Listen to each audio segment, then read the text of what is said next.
Nag-showtime si Glenn Robinson III dunk party ang former NBA Slam Dunk King. Gio Halalon versus Mark Barroca. Nag-enjoy si Gio kalaban ng Magnolia Hotshots. So second game bakbakan naman sa pagitan ng parehong 2-2 win-loss record na Northport Batang Pier at Magnolia Chicken Templados. For the first time makakaharap ni Gio Halalon si Mark Barroca at ang kanyang former team. Bad news nga lang sa Northport dahil hindi makakalaro ang kanilang import na si Venky Joyce at William Navarro dahil sa injury. Kaya naman simula pa lang heto showtime na agad ang kabilang import na si Glenn Robinson III sa kanyang back-to-back slam dunk. Pero after nyan, despite na walang import ang Northport, nagawa pa rin nilang makasabay sa unang quarter dahil sa total team effort. Brand new, pasok ang unang 4-point shot. Calvin Abueva naman nakuha ang kanyang unang punto sa kanyang end 1. Natapos ang opening frame, abante lang ng isang hot shots, 23-22. Second quarter, palag-palag pa rin ang Northport attack mode si Franyu, Arvin Tolentino at Joshua Munson. Sinasagasaan lang ang depensa ng Magnolia at under 7-minute mark. In control pa ang Batang Pier, 34-21. Kaso after timeout, agad-agad na sumagot ng 6-0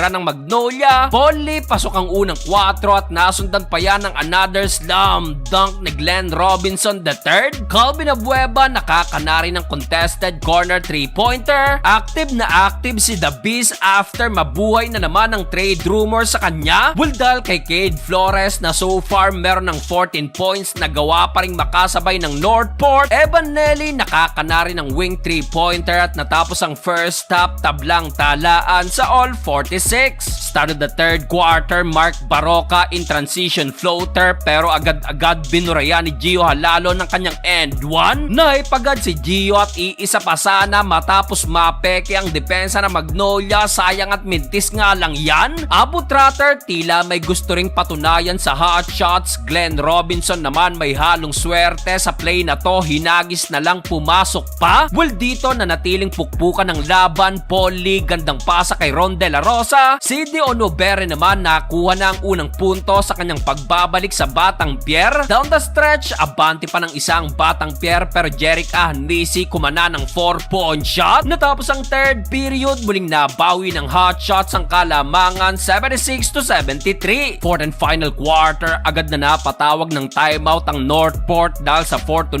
run ng Magnolia. Well dito pumalo pang lamang ng hot shots sa 9 points pero nakabawi naman ng run ng Northport na pinangunahan ni Cade Flores na so far meron ng 23 points. Enjoy naman si Gio Halalon kalaban ng hot shots at halfway mark tumabla ng Northport sa all 87. Kaso Glenn Robinson kumana ng pamatay sunog corner 3-point shot. Dito nagkasunod-sunod na ang basket ng hot shots off the bench. Aris Dionisio corner 3-pointer. Sa another dunk na to ni Glenn Robinson, pumalo na ang kanilang lamang sa double digit. Sa uli, panalo ang Magnolia sa likod ng double-double performance ni Paul Lee, Glenn Robinson III at Xavier Lucero.